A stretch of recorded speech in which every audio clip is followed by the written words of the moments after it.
Buongiorno, sono di Don Sergio, chef della trattoria da Perez di Colloredo di Montalbano.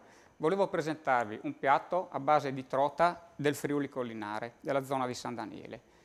È un piatto estivo di trota fredda. Praticamente è un carpaccio di trota rossa con cipolla e profumi dell'orto. Gli ingredienti sono il finocchietto, il limone, la cipolla rossa e la trota. Iniziamo la preparazione del piatto, sfilettando la trota. Prepariamo questi 2 filetti di trota per poi scalopparli a fettine molto fini. A questo punto prendiamo i filettini di trota e adagiamo in una pirofila.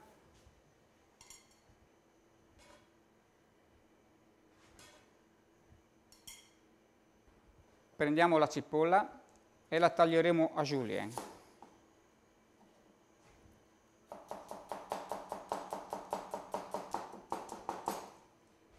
Finiremo la marinatura con del sale, del pepe,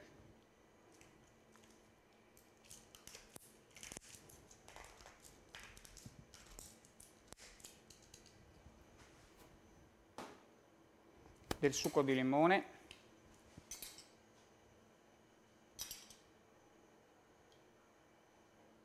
bene i pezzettini della trota. A questo punto possiamo mettere la cipolla.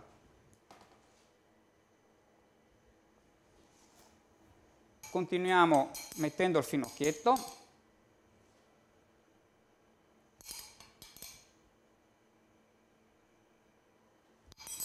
E come ultima cosa l'olio d'oliva. E il piatto ora lo mettiamo in frigorifero per 2 ore. Ora prepareremo il piatto.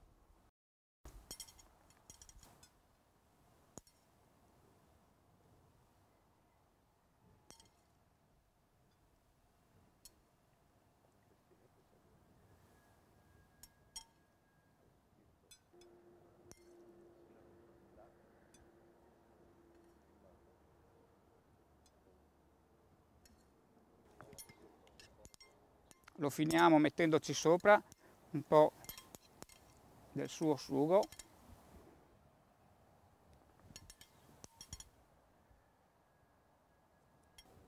E il piatto è pronto.